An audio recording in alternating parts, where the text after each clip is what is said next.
Bien, nous pouvons commencer, il est 10 heures.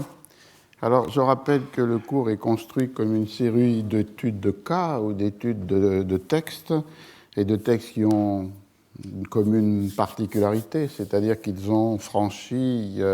les frontières entre les nations et entre les langues, et que leur traduction, à partir de l'original, a permis la construction de nouvelles significations et un effet original pour ces textes. Vous vous souvenez que dans les deux premiers cours, je m'étais attaché à ce texte de Las Casas, la destruction des Indes, avec d'une part la signification que pouvait avoir ce texte, d'abord dit manuscrit puis imprimé dans l'Espagne entre 1542, date de sa rédaction, et 1552, qui était la date de sa publication, et d'autre part comment que plus tard il a acquis des significations différentes, à la fois par la traduction française de 1578 dans le contexte du soulèvement des provinces unies, du moins de certaines d'entre elles, et d'autre part dans le contexte anglais l'année suivante, 1579, dans le contexte des tensions entre l'Angleterre et l'Espagne. Aujourd'hui, je voudrais, pour aujourd'hui et la semaine prochaine, puisqu'il y aura un dernier cours pour l'année 2012 jeudi prochain, et nous reprendrons pour deux cours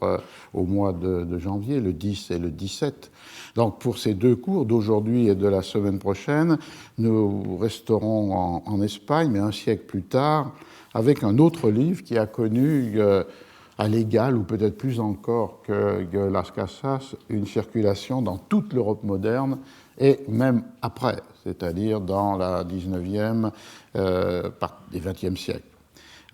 C'est le texte de Baltasar Gracián, j'ai écrit au tableau, Oraculo Manual y Arte de Prudencia, l'oracle manuel et l'art de prudence, publié en 1647 à Huesca. Et ce texte, un peu comme le cas de Las Casas, il y a 40 ans, une quarantaine d'années plus tard, a acquis une deuxième existence européenne avec la traduction française de Amelot de la Houssaye de 1684 sous le titre « L'homme de cour ». Et ce texte, en particulier dans la traduction française, ou les traductions qui ont été faites à partir de la traduction française dans toutes les langues européennes, on reviendra sur ce sujet, la seule traduction indépendante d'Amelot de la Houssaye étant des traductions italiennes, mais toutes les autres traductions sont des traductions de traduction, a acquis un statut tout à fait fondamental dans la réflexion philosophique, la réflexion politique, la réflexion morale. On le trouve commenté et traduit par Schopenhauer. Il a été l'objet aussi d'analyse de la part de Nietzsche. Et mon point de départ, puisque c'est la rencontre avec ce texte de Gracián, elle est liée à cette lecture, c'est le livre de Norbert Elias de 1939, Le procès de civilisation. Pour ceux peut-être que le savent, que le procès de civilisation, ce livre de 1939 de Norbert Elias, a pour objet fondamental d'écrire et comprendre les transformations de la structure de la personnalité, de l'économie psychique des hommes et des femmes du monde occidental entre la fin du Moyen-Âge et le XIXe siècle. Ces mutations de la structure de la personnalité ou de l'économie psychique étant caractérisée par le contrôle des émotions, la maîtrise des pulsions, l'élévation du seuil de la pudeur, l'éloignement de la proximité des corps, tout un ensemble de comportements qui sont fondés dans une intériorisation de l'autocontrôle, et qui est celle qui permet de brider les impulsions ou de brider les affects. Et le livre d'Elias, à partir de cette description d'une transformation pour lui fondamentale de la structure de la personnalité, essaye de comprendre comment elle s'est produite, et donc du coup la met en rapport avec une forme nouvelle d'exercice du pouvoir, qui est celle du roi absolu, qui doit d'une part l'emporter sur ses concurrents qui pourraient aussi viser ce statut de souveraineté, et qui doit d'autre part, à l'intérieur de son royaume, perpétuer son propre pouvoir en renforçant, c'est la deuxième grande raison, l'équilibre des tensions qui peut exister entre les classes sociales dominantes qui pourraient mettre en danger son pouvoir, comme on le voit quelquefois dans des révoltes des XVIe, XVIIe siècles, mais qui, si l'équilibre des tensions entre elles est suffisant, finalement, reproduisent cette structure de l'absolutisme, et c'est pourquoi que cet équilibre des tensions, dans le cas français, qui est le laboratoire étudié par Elias, s'établit entre la bourgeoisie des officiers d'administration et de justice d'un côté, et de l'autre côté l'aristocratie traditionnelle, la noblesse d'épée, qui se trouve à la fois protégée et contrôlée par la création de la société de cour. C'est cet immense schéma descriptif des transformations politiques, sociales et psychologiques de la première modernité, taillée largement entre la fin du Moyen-Âge et le début du XIXe siècle, qui caractérise le projet grandiose du livre de Norbert Elias, traduit en 2 volumes en français, La civilisation des mœurs et la dynamique de l'Occident, mais qui n'est qu'un seul livre, même s'il était en 2 tomes en allemand, sous le titre du Procès de civilisation, ou le processus de civilisation. Alors c'est dans cette architecture qu'on rencontre dans l'œuvre d'Elias, dans une note, une très longue note du volume 2 du Procès de civilisation, la note 134, dans l'édition allemande, une référence à Balthazar Gracian. Et malheureusement, la note a été très largement amputée dans la traduction française de la dynamique de l'Occident, qui n'en a gardé que l'aspect théorique sans conserver les références explicites qui étaient faites par Elias à Balthazar Gracian. Le problème ou le thème qui fait venir cette référence à Gracian, c'est une réflexion de Norbert Elias sur les différences qui peuvent exister entre la civilité de l'aristocratie de cour et d'autre part les règles de la morale bourgeoise. Un contraste qui est à la fois chronologique, mais qui est en même temps aussi synchronique pour les sociétés des XVIIe et XVIIIe siècles. Dans cette note traduite, on voit cette référence, puisqu'il est dit que l'Oraculo Manual de Gracian par Amelot de Lahoussaye est, je cite, en quelque sorte le premier manuel de la psychologie de cour, Handbuch der höfischen Psychologie, de même que Le Prince de Magiafel est le premier manuel classique de la politique absolutiste des cours princières, même mot, Handbuch der höfisch absolutistischen Politik. Donc un parallèle entre Machiavel comme manuel de la politique absolutiste de cour et Gracian comme manuel de la psychologie de cour. Et pour Elias, le livre de Gracian a une double importance. La première importance, c'est que pour lui, on peut lire dans le livre de Gracian sous la forme de maximes, sous la forme d'aphorismes, comme on peut les lire chez La Rochefoucauld ou La Bruyère, des formes de comportement que d'autres textes donnent à l'état de la pratique de la vie de cour, par exemple Saint-Simon. Et dans cette description, la citation serait la suivante, que l'on ne trouve pas dans la traduction française. Nous trouvons dans Gracian, et après lui, dans La Rochefoucauld et La Bruyère, dans la forme de maxime générale, toutes les formes de comportement que nous rencontrons par exemple chez Saint-Simon dans la pratique même de la vie de cour. Et le terme de praxis est le terme qu'utilise Elias en allemand, der Praxis des öffentlichen Lebens, la pratique de la vie de cour. Maintes et maintes fois, écrit Elias, nous rencontrons des injonctions quant à la nécessité de maîtriser les affects. Alors c'est pour cela que Gracian est fondamental, parce que pour lui, c'est le Handbuch, le manuel dans lequel cette transformation de la psychologie de cour, qui est à la fois une nécessité consciente et qui est d'autre part le résultat possible d'une incorporation d'un autocontrôle, contrôler ses affects et répéter. Et Elias cite pour cela, deux des aphorismes ou des maximes que l'on rencontre dans Balthazar Gracian: n'agir jamais devant la passion, n'agir jamais durant la passion, autrement on gâtera tout.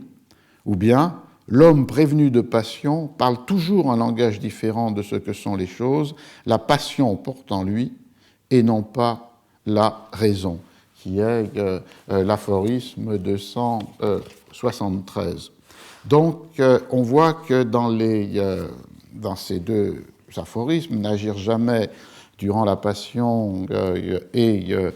l'homme prévenu de passion parle toujours un langage différent de ce que sont les choses. La passion parle en lui et non pas la raison. La passion parle en lui et non pas la raison. Qu'il y a là le commandement fondamental, l'injonction fondamentale. Et du coup, découle, et ce sont là encore des aphorismes cités par Elias dans cette longue note 134, découlent des pratiques de la vie de cour, par exemple la nécessité de l'observation de l'autre, connaître à fond le caractère de ceux avec qui l'on traite, et du coup la nécessité aussi de la connaissance de soi, connaître son défaut dominant, pour arriver à ce qui définit pour Elias l'essentiel dans le texte de Gracian, c'est-à-dire la nécessité, se connaissant soi-même et connaissant l'autre, de la dissimulation, savoir jouer de la vérité, l'aphorisme 210, ou l'aphorisme 151, penser aujourd'hui pour demain et pour longtemps. Et donc, du coup, cette nécessité de la dissimulation amène Elias à la réflexion qui l'intéresse dans ce moment-là du processus de civilisation, c'est-à-dire la différence entre cette rationalité de cour, qui doit justement se définir comme rationalité parce qu'elle domine et maîtrise les passions et qu'elle peut jouer avec les apparences, et de l'autre côté, une moralité bourgeoise qui va, ou déjà au XVIIe, au XVIIIe siècle, déjà condamnait ces manières de définir les comportements comme immorales, aussi bien en politique avec Machiavel et dans le cadre des comportements sociaux avec Balthazar Gracian. Et du coup, il définit la rationalité curiale en opposition avec la moralité bourgeoise. D'abord parce que dans cette rationalité de cour, la religion joue un très faible rôle. La légitimité des comportements n'est pas donnée en référence à une norme ou une exigence religieuse, elle est donnée en référence au rapport avec les autres. Et de là l'importance de cette idée de la praxis. Ce rapport avec les autres peut être pensé à travers la métaphore de la guerre, chez Gracian, Maxime 165, faire bonne guerre, et du coup le jeu social est défini comme à partir du lexique militaire, ou bien elle peut être pensée, cette rationalité de course, sur le mode de la félicité, faire des amis, c'est la Maxime 111, avoir des amis, c'est le second être, tout ce que nous avons de bon dans la vie dépend d'autrui. Et du coup, on voit que ce jeu d'alliance ou d'opposition dans le langage des rapports entre les individus ou dans le lexique les métaphores de la guerre, souligne cette idée que les interdits ou les obligations dans cette rationalité de cours sont formulés à partir des exigences ou des nécessités de l'échange social, de la praxis, et pas du tout à partir de ce qui caractérise pour Elias une forme de moralité bourgeoise, c'est-à-dire l'incorporation de commandements moraux qui n'ont pas besoin d'être justifiés, qui sont identifiés à une voie intérieure et en quelque sorte qui façonnent la conscience de l'individu. Et pour Elias, c'est cette modalité qui, dans le cas de cette moralité bourgeoise, donne sa forme à ces mécanismes d'autocontrainte qui ne sont pas liés avec leur capacité à moduler les comportements sur les exigences de la situation, mais qui sont en quelque sorte comme l'expression d'un surmoi fait de l'incorporation de commandements. Überich, dans le lexique d'Elias, plus rigide, plus contraignant. Alors cette analyse me paraît intéressante parce que, contrairement à ce qu'on a écrit parfois sur Elias, on voit que pour lui, le procès de civilisation n'est pas un simple transfert de ce qui serait les règles du comportement de cour à ce qui devient la morale bourgeoise. Et donc, c'est une manière de nuancer l'idée qu'il y aurait chez Norbert Elias un absolutisme du modèle de cour qui ensuite s'étendrait à la totalité de la société, en commençant par les différents milieux de la bourgeoisie. Il y a au contraire la reconnaissance que ce procès de civilisation, caractérisé par cette nouvelle structure de la personnalité, elle-même fondée sur la capacité à contrôler les affects, peut s'opérer dans des lieux, des milieux et des modalités différentes. Et l'on voit ici qu'il est à la fois présent, mais sous des modalités différentes, dans la rationalité de cour, avec cette référence à Gracian et au calcul des comportements en fonction des relations sociales, et il est présent dans une modalité bourgeoise sous la forme d'une incorporation de commandements éthiques et religieux qui vont s'identifier avec la voie intérieure de la conscience. Pour cette référence à Balthazar Gracian dans le procès de civilisation n'était pas la première fois que Elias utilisait cette œuvre, puisque je rappelle donc que ce grand livre a été publié en 1939, mais que préalablement, en 1933, Elias avait écrit une thèse sur la société de cour, die Öffentliche Gesellschaft, qui n'a pas été ni soutenue à cause de l'arrivée des nazis au pouvoir et donc du départ d'Elias en 1933, début 1934 pour la France, et qui n'a été publiée qu'en 1954. Mais dans ce volume de la société de cour, Gracian était déjà présent dans un chapitre qui a pour titre, dans la traduction française, « L'étiquette et la logique du prestige », et un sous-chapitre qui a pour titre « L'art de manier les hommes », ce qui ramenait ici Gracian à une autre dimension. Se connaissant soi-même et connaissant les autres donne la possibilité non seulement d'exercer sa raison pour brider ses passions, mais aussi de manipuler, de manier l'autre. Et Elias citait 3 aphorismes, en général avec ce qui est devenu le titre des aphorismes. L'aphorisme 117, « Ne parlez jamais de soi-même ».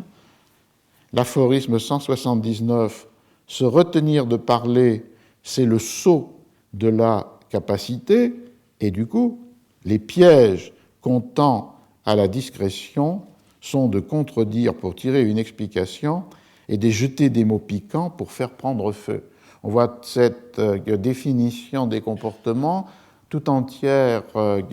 conçue comme des machines qui doivent amener l'autre là où on veut qu'il arrive. C'est-à-dire soit par des mots piquants lui faire perdre justement le contrôle de ses affects et donc lui faire prendre feu, ou bien par la contradiction, de soutirer à l'autre une explication qui n'aurait sans doute pas volontairement donnée. Cette idée que les comportements ne réfèrent pas à des règles intériorisées de la conscience ou de la morale chrétienne, mais se réfèrent à la praxis, c'est-à-dire dans ce cas-là, à la capacité de faire dire à l'autre ce que l'on veut qu'il dise et que lui ne voulait pas nécessairement énoncer. Un peu comme si finalement tous les comportements étaient des machines de théâtre, dont la légitimité est liée seulement à l'effet. Et du coup, il ajoute la maxime 14 qui se donne de la façon suivante. Elle a pour titre « La chose et la manière ». Ce n'est pas assez que la substance, il y faut aussi la circonstance. Une mauvaise manière gâte tout, elle défigure même la justice et la raison. Au contraire, une belle manière supplée à tout, elle dore le refus, elle adoucit ce qu'il y a d'aigre dans la vérité, elle ôte les rides de la vieillesse, le comment fait beaucoup en toutes choses. Donc, Elias, en rapport, utilisant en 1933 dans la Société de cours, en 1939 dans le procès de civilisation, Balthazar Gracian considéré comme ayant écrit le premier manuel de la psychologie de cours. Mais la question, et qui est le point de départ de ces cours, c'est quel est l'auteur que cite Elias ? Dans la mesure où, vous l'avez entendu, est souvent cité tel quel dans le texte allemand d'Elias en français, il ne cite pas Gracian, puisque Gracian écrit en espagnol, je suppose qu'Elias ne connaît pas l'espagnol, et il ne se réfère pas au texte de Gracian, il se réfère à la traduction française de Amelot de la Houssaye, et la question posée, c'est celle de savoir s'il y a une identité, une équivalence entre le texte de 1647, Oraculo Manual y Arte de Prudencia, et le texte de 1684, L'homme de cour. La réponse, évidemment, serait non, et du coup, cela amène à un exemple de ce qu'une traduction peut faire à un texte, c'est-à-dire à la fois le rendre, lui donner une circulation immense que l'original espagnol n'avait sûrement pas eue, et de l'autre côté, de lui attribuer des significations qui sont tout à fait autres que celles du texte original. C'est une leçon générale, mais ça peut être aussi une prudence, parce que, évidemment, quand vous avez une édition récente comme celle de Folio, qui vient d'être publiée il y a peu de temps, précédée d'un immense essai de Marc Fumaroli, vous avez sur la page de titre Balthazar Gracian, l'homme de cour. Balthazar Gracian n'a jamais écrit un livre qui s'appelait L'homme de cour. Il a écrit un livre qui s'appelait L'oracle manuel ou Art de la prudence. Et donc, du coup, vous avez cette idée que la traduction disparaît comme traduction et qu'on lirait à livre ouvert ce que Balthazar Gracian a écrit. Or, justement, ce n'est pas le cas et je voudrais le montrer à partir d'abord d'un triple écart entre la traduction française et l'original espagnol. Alors, l'écart de 37 années entre l'édition de Huesca et l'édition de la traduction à Paris en 1684. Là, les trois écarts sont quant à l'assignation ou l'attribution de l'œuvre, quant au titre de l'œuvre et quant à la langue de l'œuvre, qui va de soi. D'abord, l'assignation du texte. En 1647, je vais lire la traduction du texte, de l'ensemble de ces longs textes qui font page de titre à eux tout seuls, ce qui est le cas de ce Oraculo Manual. La traduction serait oracle manuel et art de la prudence tiré des aphorismes que l'on trouve dans les œuvres de Lorenzo Gracian, publiées par Don Vincencio Juan de Lastanosa, qui le dédie à l'excellentissime seigneur Don Luis de Haro Conde Duque. Et ensuite, l'indication éditoriale, con licencia, avec licence, imprimé à Huesca par Juan Noguès en l'an 1647. Et l'on voit que cette page de titre est en elle-même déjà un exercice de ce que recommande Gracián dans son texte, c'est-à-dire un exercice de la dissimulation. Première dissimulation, sur la page de titre, l'auteur est donné comme Lorenzo Gracián et non pas Baltasar Gracián, qui était Lorenzo, le nom d'un des frères de Baltasar. Et la raison de ce déguisement est que Gracián, qui est membre de la compagnie de Jésuites, qui est un jésuite, veut éviter l'examen préalable de la censure propre à la compagnie. Tout jésuite qui publiait un texte devait le soumettre à les autorités de la compagnie, et on le verra pour des raisons qui sont très compréhensibles. Gracián préférait que son texte, pour qu'il puisse être publié, ne soit pas soumis à cette première censure. Donc, en cachant son nom sous celui avec le pseudonyme, enfin utilisant celui de son frère, qui n'était pas jésuite, il y avait une possibilité d'éviter cette première censure. On peut rappeler que Gracián a fait une carrière comme novice, d'abord entré dans le noviciat des jésuites en 1619, des études dans les collèges jésuites de Calatayud et de Saragosse, et en 1627 est devenu prêtre et professeur dans différents collèges de la compagnie, à Calatayud, à Turia, à Lérida, à Gandia, pour arriver en 1636 à Huesca, où il reste 3 ans, avant une itinérance comme confesseur d'un grand, comme prédicateur, comme professeur de collège, particulièrement avec des séjours en Saragosse, Madrid, Barcelone, et il revient à Huesca en 1646, et c'est là où est imprimé en 1647 le Oraculo Manual et Arte de Prudencia. Et dans les préliminaires du livre, on trouve évidemment pas de référence à une approbation par la compagnie ou par les autorités de la compagnie. On trouve une approbation pour rappeler que dans les livres espagnols des 16e, 17e, on trouve de manière très systématique, qu'on rencontre dans d'autres langues, mais d'une manière peut-être moins systématique, c'est-à-dire les traces du processus de censure. Et dans les livres du siècle d'or, toujours doivent être publiées les approbaciones, les approbations de ceux qui ont lu comme censeur les livres, et donc on dit qu'il était possible de le publier, de lui donner une autorisation, licencia, et parfois un privilège, ou même souvent un privilège. Et donc ce texte-là, le texte du censeur, est publié dans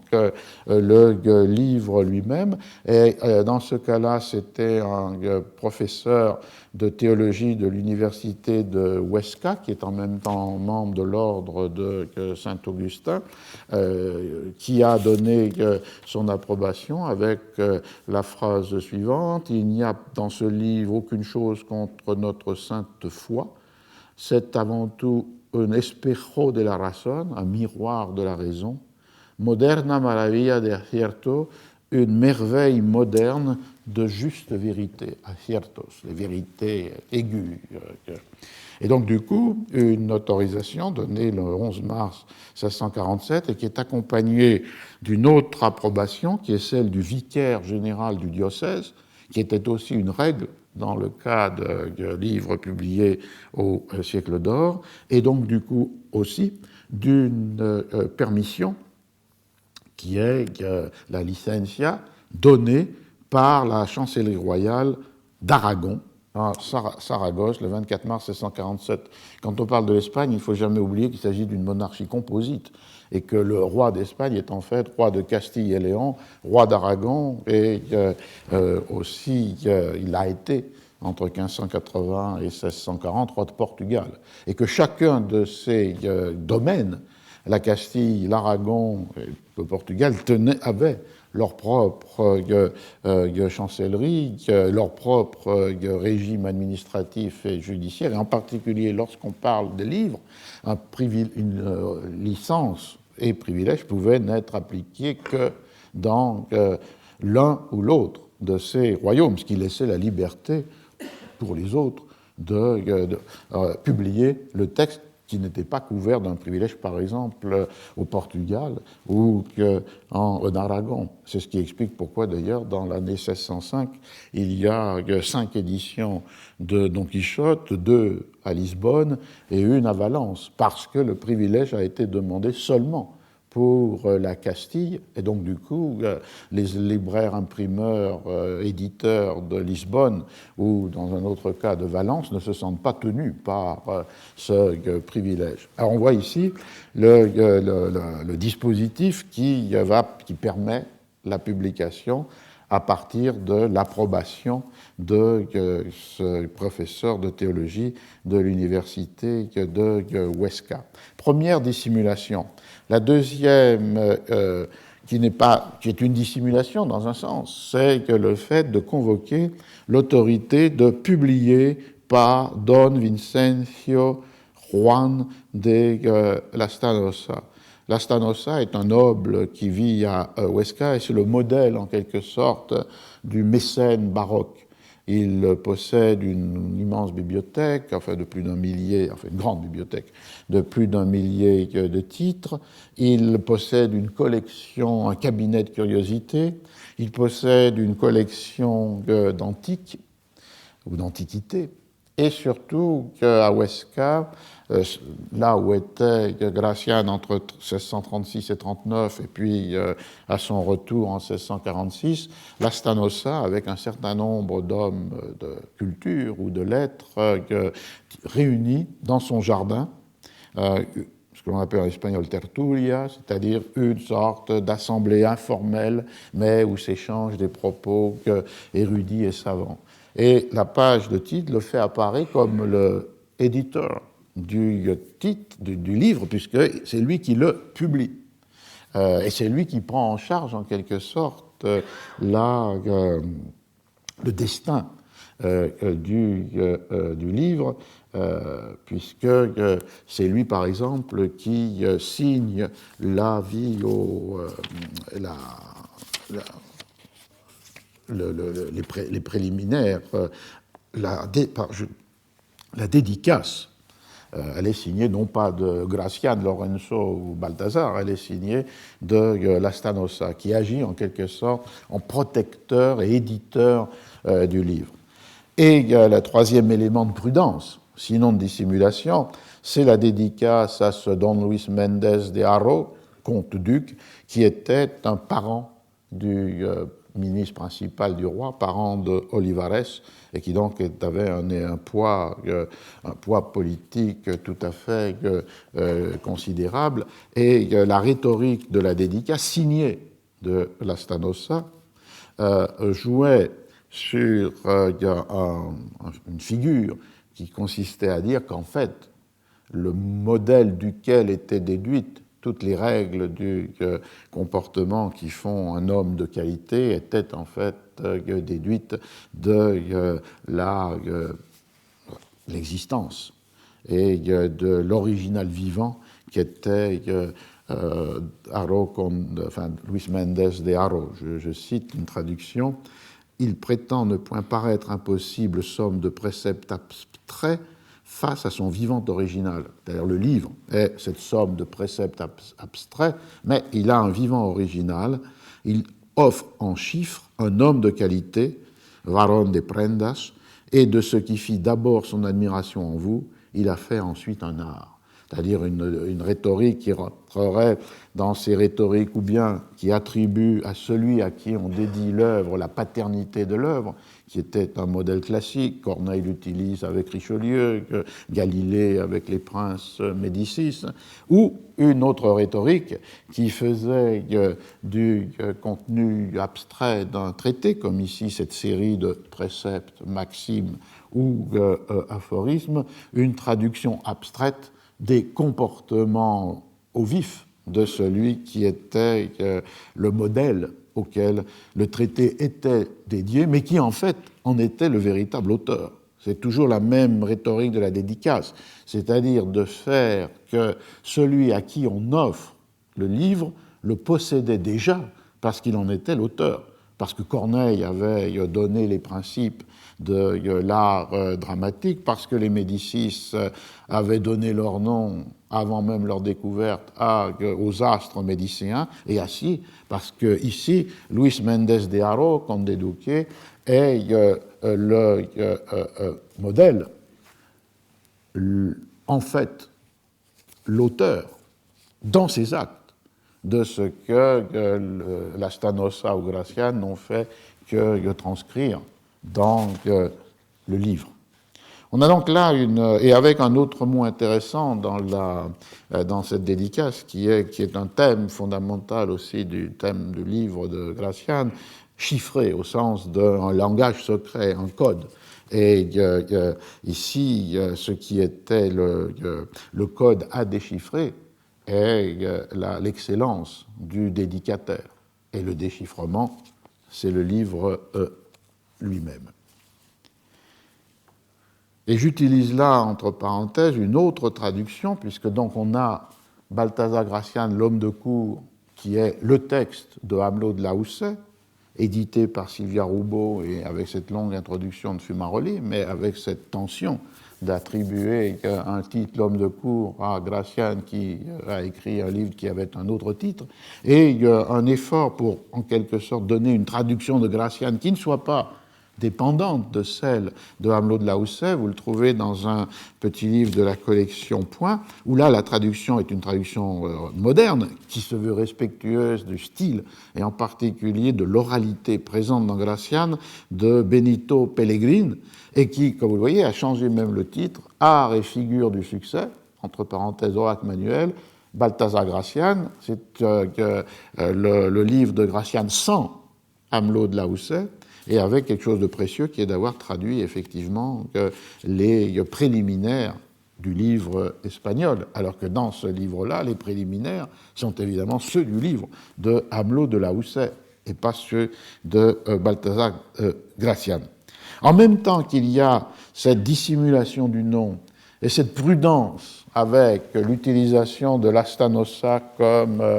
éditeur et de Luis Méndez de Haro comme dédicataire, dans le texte de la présentation du livre espagnol, il y a l'affirmation d'une forte identité auctoriale, dans la mesure où le livre est présenté comme une série d'aphorismes, mais à la différence des recueils d'aphorismes classiques qui étaient des recueils d'aphorismes pris dans de nombreux auteurs, cités ou non, un peu comme le deviendront les recueils de lieux communs, ou le sont à la Renaissance les recueils de lieux communs, où on extrait des sentences d'auteurs multiples, parfois attribuant chaque sentence à son auteur, ou parfois gommant cette origine auctoriale. Ici, les aphorismes ne sont pas une compilation d'auteurs multiples, mais ils sont, comme je l'ai lu, tirés des aphorismes que l'on trouve dans les œuvres de Lorenzo Gracian, ce qui renvoie à l'idée d'une unité d'auteur, puisque tous les aphorismes sont référés à des œuvres antérieures du même auteur. J'y reviendrai d'un mot, mais effectivement,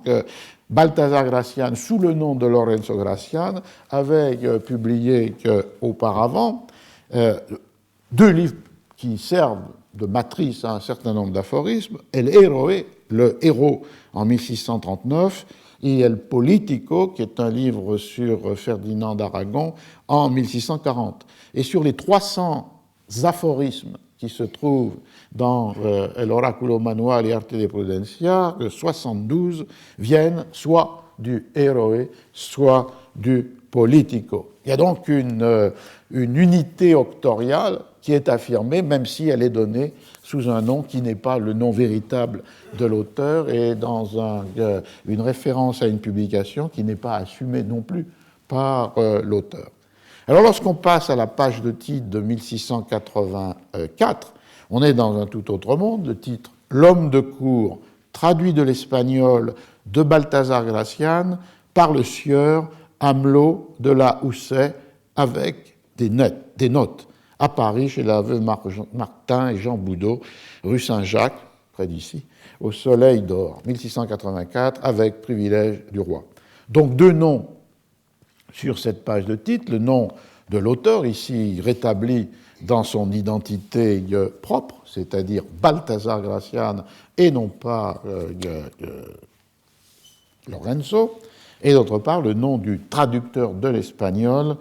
le sieur Amelot de la Houssaye. Alors, dans la préface, Amelot de la Houssaye justifie cette attribution à Balthazar Gracián à partir d'une identification qui avait été faite par la bibliographie de Nicolas Antonio, qui est la Biblioteca Hispana, et qui est un répertoire des auteurs qui ont écrit en langue espagnole, qui identifie Lorenzo comme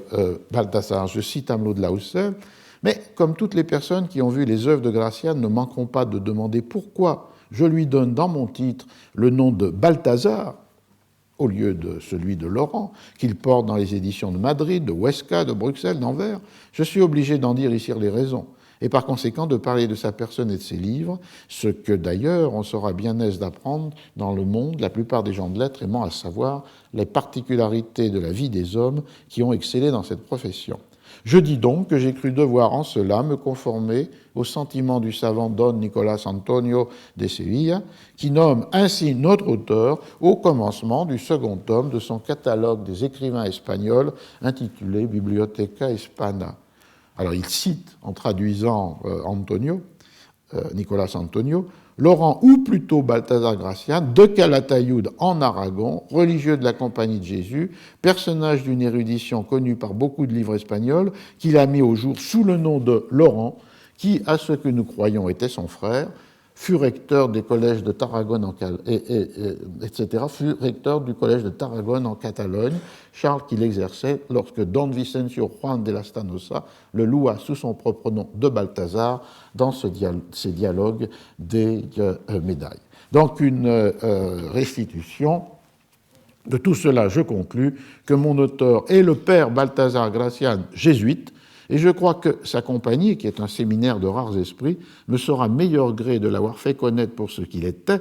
qu'au censeur de l'avoir fait passer pour ce qu'il n'était pas, c'est-à-dire pour un écrivain monté sur des échasses incompréhensibles et qui ne sait pas lui-même ce qu'il veut dire. Et ça, c'est une allusion au père Bouhours qui avait attaqué, j'y reviendrai, Balthazar Gracián sans mentionner ou donner d'importance à sa qualité de jésuite, mais plutôt comme un auteur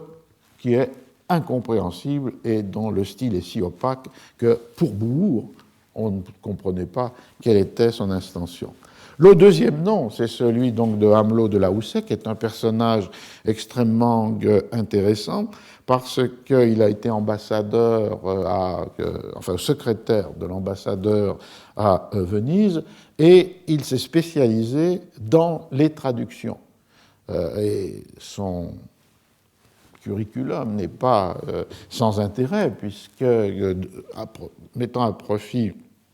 son séjour à Venise, il a traduit une histoire du gouvernement de Venise de Sarpi en 1676. En 1680, il a traduit Machiavel, une sorte d'anticipation de ce que disait Norbert Elias. Le même traducteur, Amelot de la Houssaye, a compris ou mis en rapport la politique de cour et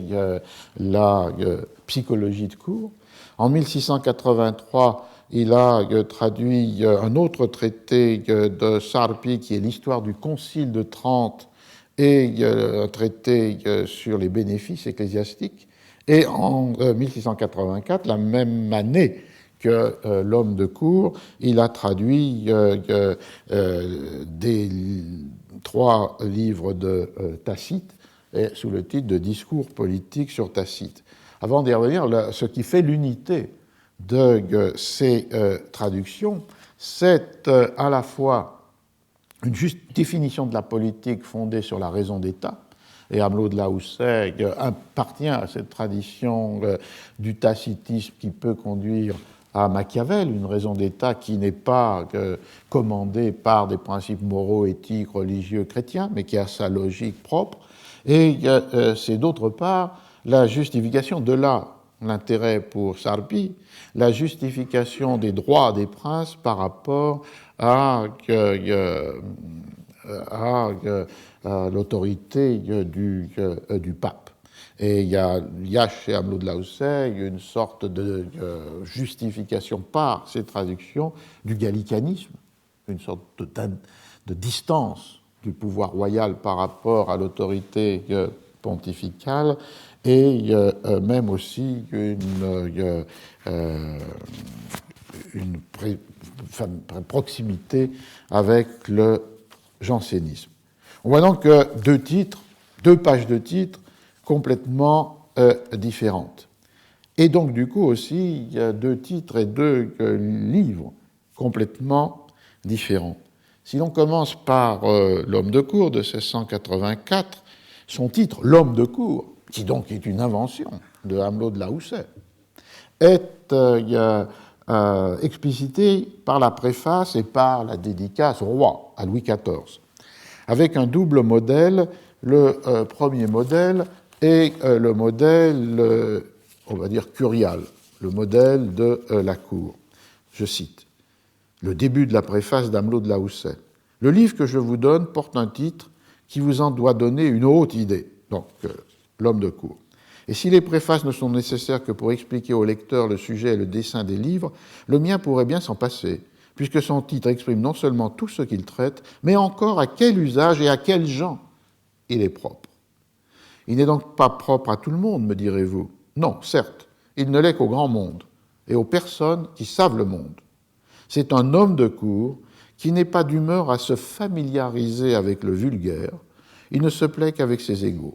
Et comme d'ordinaire, il ne parle qu'à demi-mot. Il ne saurait s'assujettir à converser ni avec les petites gens, ni avec les petits esprits, qui n'entendent ce qu'on leur dit qu'à force de paroles. On voit donc d'emblée que l'objet et le destinataire sont identifiés. L'homme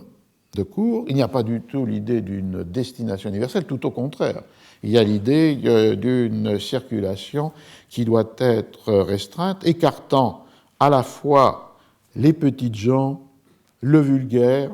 avec lequel on ne se familiarise pas, et d'autre part en écartant les petits esprits, c'est-à-dire ceux qui ne sont pas capables d'entendre ce langage, qui n'est pas un langage où il y a force de parole, mais qui est un langage à demi-mot, une sorte de code ou de chiffre. Il y a là une définition de ces destinataires qui, en quelque sorte, est en contradiction avec ce qui, dans un sens, est rendu possible par la circulation de l'imprimé, et qui donc a aussi suscité inquiétude ou effroi, c'est-à-dire le fait qu'à partir du moment où le livre est imprimé, il peut tomber entre toutes les mains, y compris les mains de ceux qui ne sont pas capables de le comprendre, et donc qui en corrompent le sens, comme éventuellement les ouvriers typographes dans l'atelier qui ont pu en corrompre la lettre. Et cette idée de Amelot qui est que par le titre, on définit le destinataire et qu'il est à distance de ce vulgaire ou de ces petites gens. En même temps qu'il est homme de cour, le modèle qui est marqué là est celui de l'homme d'État. Amelot continue. C'est un homme de cabinet qui ne parle jamais qu'à l'oreille, encore faut-il l'avoir bien fine pour ne rien laisser échapper. C'est un homme d'État qui, pour user des termes de Comines, fait son compte que ni bêtes ni simples gens ne s'amuseront point à lire ses maximes, mais que les princes et les autres gens de cour y trouveront de bons avertissements. C'est la réitération de cette idée, et finalement, qui là est très proche de Gracian. Qu'est-ce qui permet de définir un public particulier par rapport à une circulation théoriquement universelle des livres imprimés, c'est évidemment leur écriture. C'est-à-dire le fait qu'ils ne se familiarisent pas avec le vulgaire et que cette écriture, plusieurs fois mentionnée comme parler à l'oreille, ne parler qu'à demi-mot, ne pas utiliser force de parole, est en quelque sorte cet instrument qui permettra d'éloigner, en le déroutant, le vulgaire et de maintenir la circulation d'un livre imprimé dans les mêmes limites sociales que peuvent être celles d'un livre manuscrit, avec une sorte d'homologie entre qui écrit et pour qui il écrit, et en même temps ici une homologie entre le sujet dont il est traité, qu'est-ce qui définit, quelles sont les qualités, les propriétés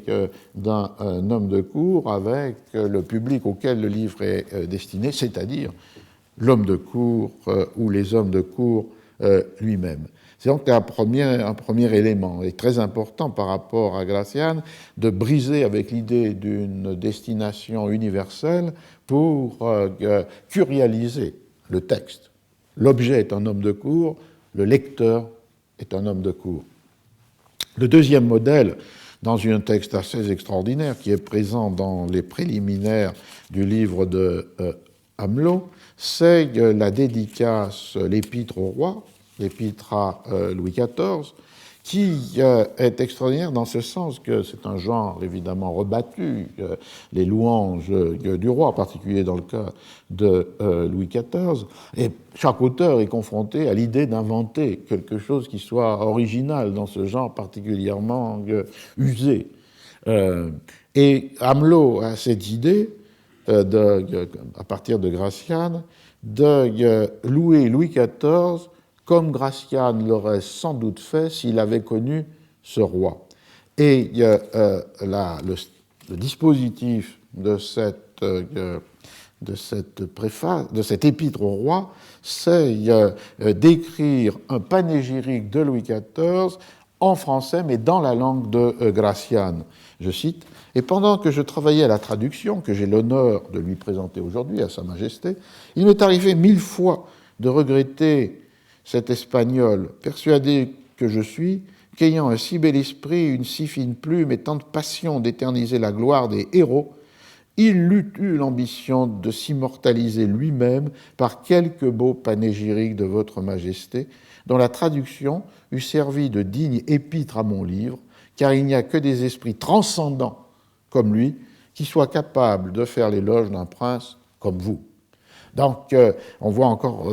poindre cet élément clé de toute la rhétorique des dédicaces, c'est-à-dire qu'en fait, ce n'est pas le dédicataire qui est immortalisé par la dédicace, c'est celui qui l'écrit. Et qu'on voit aussi cette idée d'un jeu, puisque Amelot va imaginer la dédicace et la louange qu'aurait écrite Gracian, et que finalement le texte que lui compose n'est que la traduction de ce texte imaginé. Et à partir de là, il emprunte à tous les livres de Gracian qu'il connaît, El Héroe, El Politico, et l'art de la prudence, un certain nombre de vocabulaires, de lexiques, qui sont différents des lexiques habituels, des louanges écrits par des auteurs français qui ne connaissent pas Gracian, parce qu'ils surprennent par leur bizarrerie pour certains d'entre eux. Cette panégyrique de Gracian écrit par Amelot commence avec l'idée que le roi est, comme il est indiqué, plausible et grand. C'est la première des qualités dans ces titres extraordinaires que Gracian a utilisés et que Amelot rapatrie sur Louis XIV, avec cette idée qu'il donne en note « Par le mot plausible, les Espagnols entendent un homme d'un mérite si distingué qu'il remporte une estime universelle. Et par un mérite plausible, un mérite dont les envieux même de la personne ne sauraient disconvenir. Mais évidemment, c'est un mot qui n'a pas ce sens-là immédiatement en français, donc il y a un effet de surprise, de décalage qui est donné par l'emploi de ce vocabulaire inattendu. Il suit ce même modèle pour une deuxième série de lexique de louanges. Le roi est diligent et intelligent. Il a la diligence et l'intelligence, que l'on croyait être deux choses incompatibles, mais qui, lorsqu'elles se rencontrent, pour Gracian, définissent le prodige de celui qui gouverne. Dire el diligente y intelligente, c'est dire tout ce que vous êtes. C'est vous désigner autant que si l'on vous appelait par votre propre nom. Tout votre règne vérifie ce qu'il dit, que l'intelligence et la diligence viennent à bout de tout, c'est-à-dire la capacité de l'action avec la diligence et la réflexion et de la raison avec l'intelligence. Et à partir de là, Amelot va énumérer les actions du roi qui ont montré à la fois diligence et intelligence, c'est-à-dire l'expulsion des Huguenots de France, ou du moins les mesures qui vont conduire à l'expulsion, et qui sont d'anéantir les Huguenots, l'interdiction des duels, qui était une saignée de l'aristocratie, la réforme des offices, avec une suppression d'un certain nombre d'offices considérés comme inutiles, ou encore avec les grands jours, la suppression d'un grand nombre d'abus dans l'administration et la justice. Et il va terminer avec deux autres figures qui font originalité, la figure de Louis XIV comme un prince universel, comme un prince incompréhensible, qui pour lui sont les traductions d'un prince de todas prendas, incompréhensible parce que son secret est impénétrable et, comme il le dit, par son fond qui est sans fond. Le fond avec un S et sans fond sans S. Et le dernier vocabulaire est celui du prince comme un grand tout qu'il emploie, il emprunte au livre de Gracian, El Héroe. Enfin, un prince qui, pour user encore des termes de Gracian, dont je ne suis ici que le truchement, est un grand tout, et non seulement renferme dans une rare singularité la catégorie de toutes les perfections, mais encore dans chacune l'excellence de premier. Et il termine en disant que « Je finis donc, sire, en suppliant très humblement votre majesté de vouloir agréer ce livre, qui est un recueil des meilleures et des plus délicates maximes de la vie civile et de la vie de cour. Il y en a même quelques-unes où elle se verra représenter au vif le despejo, auquel la langue française n'a pu encore trouver de nom assez expressif, tout énigme qu'il est, n'en fera point une pour vous, qui y reconnaîtrez d'abord que Gracian a fait votre définition en voulant faire celle d'un homme parfait. » Alors, on trouve là une grande richesse, finalement une grande densité dans ce genre pourtant si banal et usé, puisqu'on retrouve la même pratique que celle de l'Astanosa dans la dédicace de l'Oraculo Manual, c'est-à-dire de considérer que le roi n'est pas un exemple ou une illustration des principes, mais que les principes sont la traduction sous une forme de maxime de ce qu'il est dans son action. Et donc, du coup, Gracian a en fait la définition et le portrait du roi en énumérant les maximes qui définissent un homme parfait. Et d'autre part, il y a cette discussion sur ce terme qu'il ne traduit pas, el despejo, disant que dans la langue française, évidemment, il n'y a pas de traduction, et en fait, il y en a une, puisque dans la maxime 127, il a traduit cette expression avec l'emploi d'un terme qui aura une belle suite en philosophie, en particulier avec l'œuvre de Vladimir Jankélévitch, le « je ne sais quoi ». et la maxime 127, qui a pour titre en espagnol El despejo, devient, dans la traduction française, El despejo en todo, c'est le début de la maxime, ou de l'aphorisme, pour rester fidèle à la page de titre, l'aphorisme. L'aphorisme ici est traduit comme le je ne sais quoi, et le début, c'est la vie des grandes qualités, le souffle des paroles, l'âme des actions, le lustre de toutes les beautés. Les autres perfections sont l'ornement de la nature. Le je ne sais quoi est celui des perfections.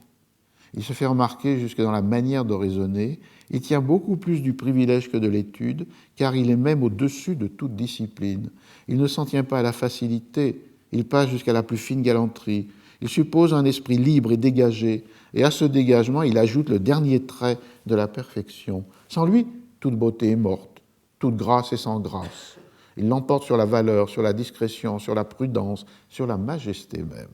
C'est une route politique par où on expédie bientôt les affaires et enfin l'art de se retirer galamment de tout embarras. Donc cette traduction de El despejo en todo par le je ne sais quoi est à la fois cette idée qu'il ne s'agit pas d'une qualité ou d'une perfection particulière, mais qui est la manière parfaite d'exercer les perfections. C'est l'ornement de toutes les perfections, avec cette très belle phrase, cette très belle formule de Hamelot. Les autres perfections sont l'ornement de la nature, le je ne sais quoi est l'ornement des perfections. D'autre part, comme on le voit, puisqu'il tient plus du privilège que de l'étude, on voit que El despejo, ou le je ne sais quoi, est un exercice parfait des perfections, mais libre, dégagé, négligent. Et là, on est très proche, je ne sais si Hamelot l'avait lu, on peut le supposer, on est très proche de la définition de Castiglione dans Il Cortegiano, dans Le Courtisan de 1527, c'est-à-dire l'idée que ce qui définit le courtisan, c'est justement une forme de je ne sais quoi. C'est ce que Castiglione appelle la sprezzatura.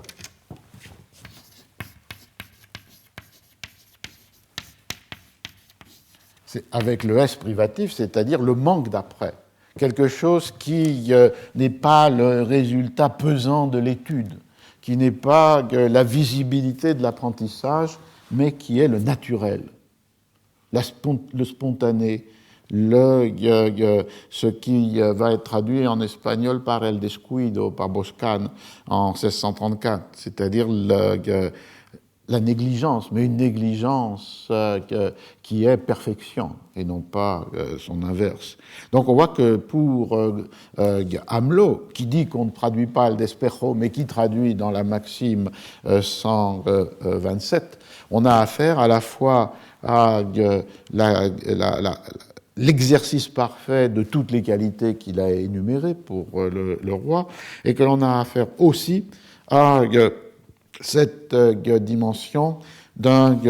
naturel, d'une désinvolture,